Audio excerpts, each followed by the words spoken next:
Maing buntag Pilipinas, maing hapon Texas. So, igsoon na nasab kita karon, balik ta sa pagbasa sa pulong sa Dios o ganiya na kita sa 2 Samuel, no? Ikaduhang Samuel, kapitulo 17. So igsoon uban niko karong adlaw kung dili ka busy diha, no? So atong tagaan og kay gayunan ang Ginoo nga makig-istorya kanato pinagi siyang pulong. So uban niko kay mag-ampo ta. Dalaygon og mahimayaon namo nga Dios. Salamat kayo Lord. Ining takna nga magihatag kanamo. Lord, ikaw mong gina-welcome sa mong kinabuhi o God. Ining takna Lord. Malingkod mi og maminaw sa imong pulong. I pray nga imong balang espiritu makig-istorya kanamo karon. And I pray Lord nga ang tanan nga nananaw ani nga video Ginoo. Imong pagapanalaginan Lord sa tanang aspeto sa ilang kinabuhi. I pray Lord nga ilang mabati ang imong presensya.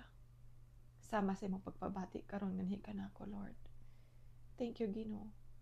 Thank you sa imong dakong gugma nganhi kanamo. Lord, wala gid kami arang mahimo kung wala ikaw. Pusa ikaw Ginoo nga mong giduol karon. Nagpaubos kami kanimo Dios. Na I-pray nga imong tagbuon ang mga panginahanglan sa imong mga katawhan. Niining adlaw Lord, salamat. Salamat sa imong pagabuhaton dalaygon ikaw sa walay katapusan.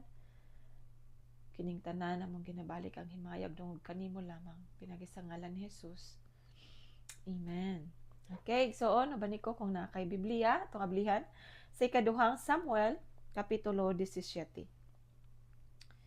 Okay, so giuluhan kini og gilansisan si Husay ni Absalom. Ingon sa verse 1, unya miingon si Ahitofel kang Absalom, papilia ako 12,000 ka tawo og molakaw ako karong gabii aron pagukod kang David. Atakihon ko siya samtang gikapuyan og nawad-an na sa kaisog. Lisangon ko siya og mangagiw gayod ang tanan niyang kauban. Ang hari ray akong patyon. Apan dadon ko nganhi kanimo ang tanang mga tao sama sa babaeng kaslunon nga nagpaingon sa balay sa iyang pamanhonon. Gusto ka nga mupatay og usa lamang ka tawo apan ayaw pasipad-i ang ubang mga tawo. Ug ang tambag ni Ahitofel nakalipay kang Absalom ug sa tanang kadagkuan sa Israel.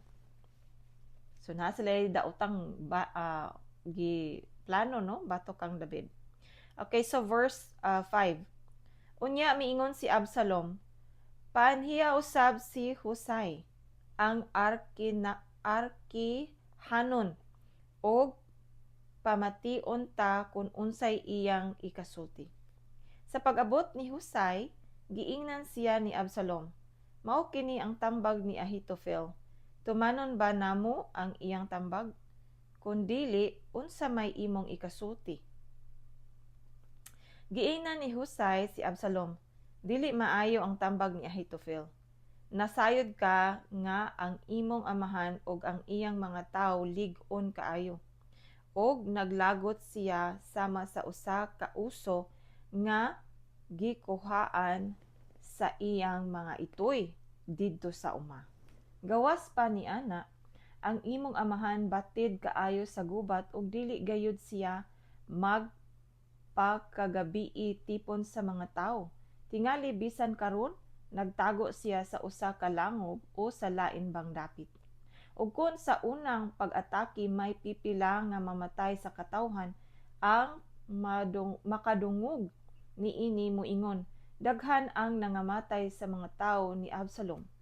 Unya bisan pagani ang tawong isog nga sama sa leyon abuton og dakong kahadlok kay nasayod ang tibuok Israel nga ang imong amahan tawong gamhanan og hanas sa gubat og isog usab ang iyang mga tawo.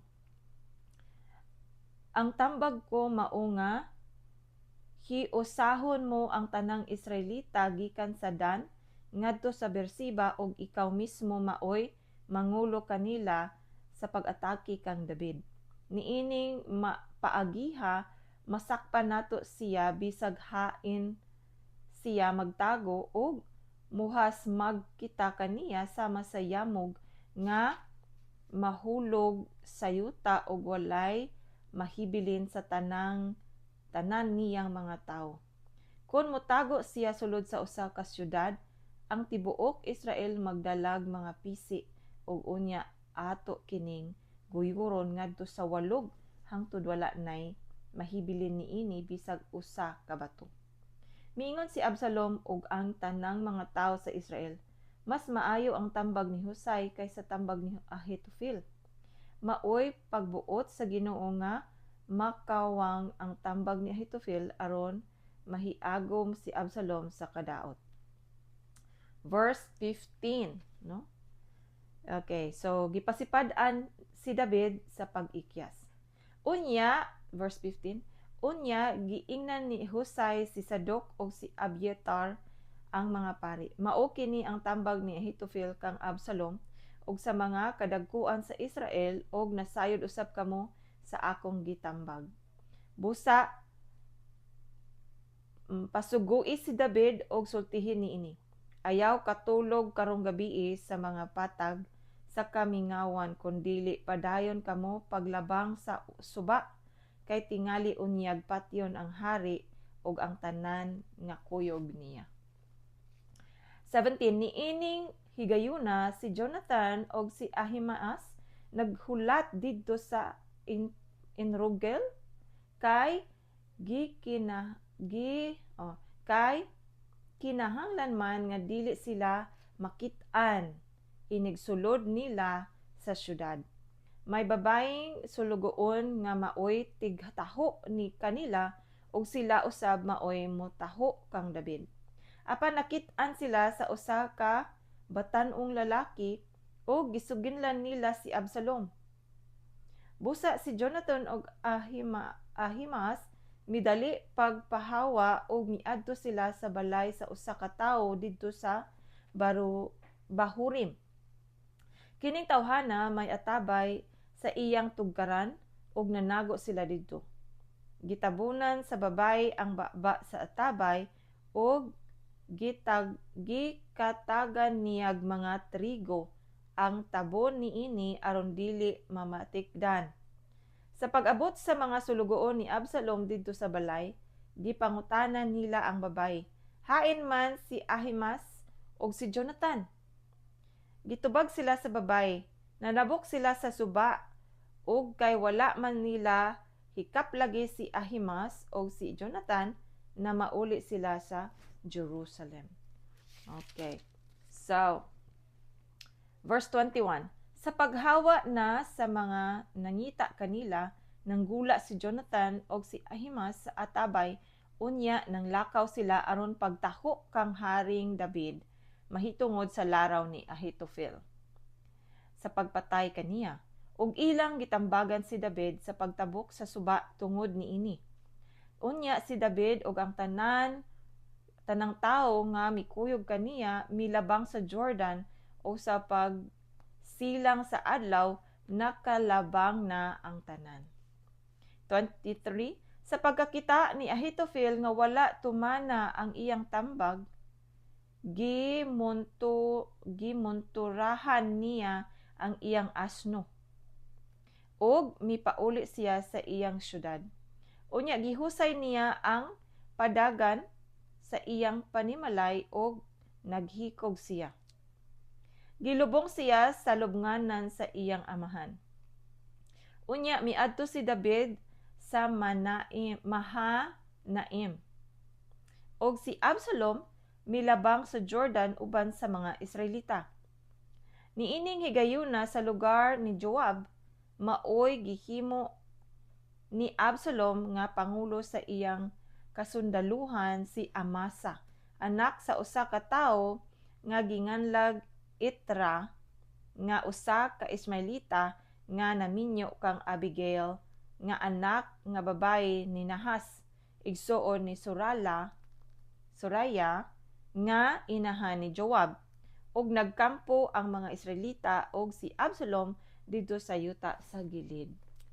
So, ang ilahang grabe ang connection, connect nila. Kay 27, sa pag-abot ni David sa Mahanaim, gitagbo siya ni Sobi nga anak ni Nahas nga taga Raba nga lungsod sa mga Amorihanon, ug si Makir nga anak nga lalaki ni Amiel nga taga Ludibar, og si Barzillai nga taga Gilid nga gikan sa Rogelim. Verse 28, nagdala sila og mga higdaanan, mga habol, mga panaksan og mga tibod. Nagdala usab silang trigo, sibada, bugas, mga batong og mga liso. Dugos, mantikilya, mga karniro og keso. Gihatag nila kini kang David ug sa iyang mga tawo kay nahibalo man sila nga gigutom, giuhaw o gikapoy ang mga tawo didto sa kamingawan. Okay, so mao kadto ang chapter 17. So atong ipadayon ang chapter 18, okay? So ang chapter 18 giuluhan kini gibuntog ni Absalom or gibuntog si Absalom o gipatay. Okay, verse 1. Unya gitigom ni David ang mga tawo nga mikuyog kaniya og nagtudlo siyag mga commander sa tagnilibo og sa taggatos. Unya gipadala ni David ang iyang kasundaluhan og gibahin niyag tulo ka pundok. Ang usa ka bahin ubos sa pagmando ni Joab, ang ikaduha ni Abisai nga anak ni Seruya og igsuon ni Joab, ug ang ikatulo gimanduan ni Itay ang Hitihanon. O giingnan sa hari ang mga tao, muuban ako kaninyo sa panggubatan. Apan miingon ang mga tao kaniya, ayaw paguban kay kun managan kami dili mangita kanamo ang mga kaaway. Bisan pag katunga kanamo mga matay, dili sila mahinugon kanamo. Apan ikaw balig 10,000 kanamo. Busa mas maayo pa nga magpabilin ka sa syudad o padad ilang kamig hinagiban. Okay, so miingon ang hari kanila, buhaton ko ang giilan ninyo nga labing maayo. Busa mitindog ang hari og daplin sa ganghaan samtang nang labay ang tibuok kasundaluhan sa ginatos og sa nilibo. Og miingon ang hari kang Joab, kang Abisai o kang Itay, tungod kanako ayaw unsaa si Absalom. Og nakabati ang tanang tao sa gisugo sa hari ngadto sa mga commander mahitungod kang Absalom. Verse 6, busa mipaingon sa panggubatan ang kasundaluhan ni David batok sa Israel og nagsangka sila didto sa lasang sa Ephraim ug didto nabuntog ang Israel sa mga sundalo ni David. Ang nangamatay ni adtong adlaw 20,000 ka tawo. Mikaylap ang panag-away sa tibuok kayutaan ug ni adtong adlaw mas daghan ang nangamatay tungod sa kalasangan kaysa espada. Tungod sa kalasangan, no? Kaysa espada. Verse 9, og gikasugat ni Absalom ang mga sundalo ni David. Nagkabayo si Absalom sa iyang mula og nahiagi ang mula ubos sa mga dagkong sanga, sa mga dagkong kahoy, og nasangit ang iyang ulo sa kahoy samtang mipadayon pagdagan ang mula og nagbitay siya. May nakakita kaniya og misulti kang Joab, nakita ko si Absalom nga nagbitay sa usa ka dakong kahoy. Miingon si Joab sa tawo, nakita mo siya? Nganong wala man nimo siya patya? Ikalipay ko unta ang paghatag kanimog na pulo ka sinsilyo nga plata ug usa ka kabakos. Apan si Joab giingnan sa tawo, bisag gikuptan ko pa ang 1,000 ka plata, dili ko idapat ang akong kamot sa anak sa hari, kay nakadungog kami sa gisugo sa hari kanimo, og kang Abisai og kang Itay, nga kinahanglang dili unsaon si Absalom.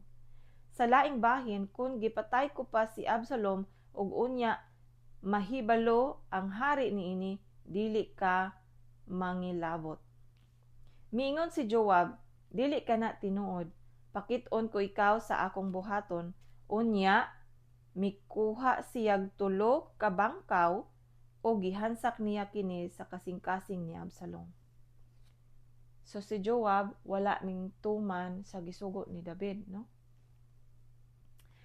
Okay, so iyang gihansakan sa kasing-kasing si Absalom sa 3 ka bangkaw, samtang siya buhi pa og nagbitay sa kahoy. Okay.